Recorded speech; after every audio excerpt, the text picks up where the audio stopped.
you know what this is. Billions of people know what this thing is. And something about it has always bothered me. People love the piano. They always think about it as a default for music and music theory and learning. But something has always really bugged me about it, and I finally get it. The piano is a bad instrument. It's an instrument built for one key. That's it. C.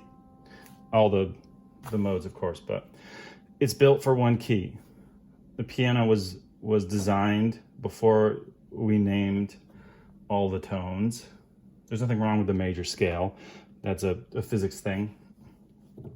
But the piano, there's nothing special about accidentals. There's nothing wrong with accidentals. They're all just tones on a scale.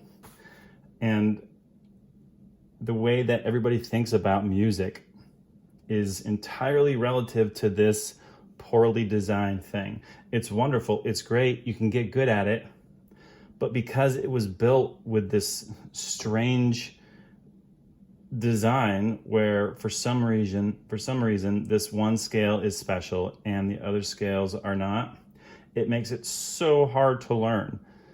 You have to memorize, I mean, you still would have to memorize all the keys, but on a stringed instrument, for instance, there's nothing special about accidentals. They're just tones along the scale and everything is relative.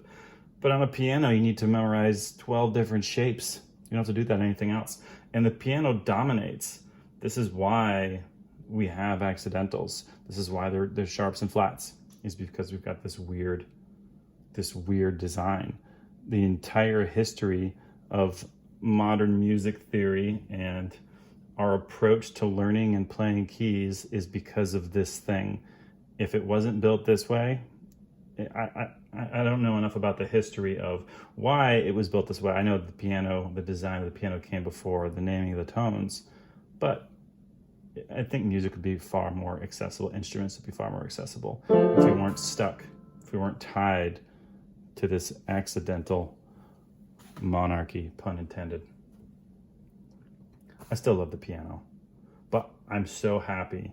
I've got such catharsis now that I understand why the layout of a piano has always bothered me. So I propose nothing, because we can do nothing about the tyranny of the piano and its everlasting control over modern music. A C sharp's always going to be a C sharp, and that's kind of annoying.